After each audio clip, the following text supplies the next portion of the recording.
Sentry extermine à lui tout seul la première équipe des Avengers. Vous sous-cotez Sentry. Vous ne vous rendez pas compte à quel point Sentry est juste injouable, Medjo. Faut qu'on en parle ensemble dans cette vidéo. Bon, dans ma vidéo des anciens contre les nouveaux Avengers, beaucoup de personnes m'ont dit que les anciens gagnaient, m'ont dit que Thor battait Sentry, que Hulk battait Sentry. Il y en a même qui m'ont dit que Iron Man battait Sentry.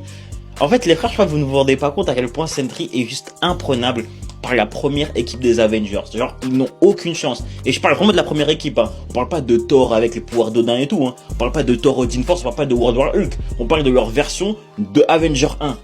Il n'y a pas un monde où ils peuvent prendre Sentry. Sentry peut littéralement solo à lui tout seul les deux équipes carrément. Vous ne vous rendez pas compte à quel point Sentry est juste injouable. Bon, déjà, si on se fie seulement au film, et je dis bien seulement au film, Sentry n'a aucune faiblesse connue pour l'instant. Il n'a aucune faiblesse connue pour l'instant. On ne peut pas le blesser parce qu'il y a un voile comme Gojo qui l'empêche d'être touché. Littéralement, il possède le pouvoir de feu, le pouvoir de télékinésie, la super force, super vitesse, il possède tout comme pouvoir.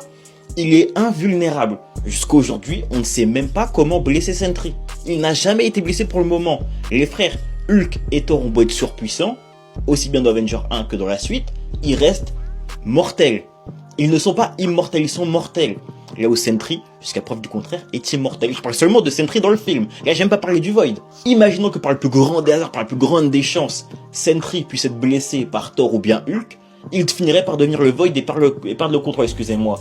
À ce moment-là, il aurait juste à toucher, même pas à les toucher, genre à faire son ombre, et il enverrait littéralement Hulk et Thor dans la dimension du Void. Et pour rappel, hein, Thor et Hulk sont deux âmes tourmentées. Ils n'auraient aucune chance de sortir du Void. Aucune chance. Les connaissant, vu tout ce qui se reproche, vu tout ce qu'ils ont vécu, ils pourraient pas sortir du Void. Ils seraient littéralement piégés pour l'éternité. Encore une fois, là, je parle seulement du Sentry des films. Parce que si on prend celui des comics, les gars, il n'y a plus de débat. Sentry a pu faire un match nul, voire une victoire même contre World War Hulk. Les gars, qui est infiniment plus fort que Hulk du MCU ou que Thor du MCU. Rendez-vous compte. En fait, les gars, Sentry est juste imprenable. À lui tout seul, il éteint les OG Avengers. Et genre, il n'y a pas de débat. Vraiment, il y a des gens qui le sous-cotent, je comprends pas pourquoi. Vraiment, je ne comprends pas pourquoi. Sentry n'a aucune faiblesse connue dans le MCU, comprenez-le s'il vous plaît.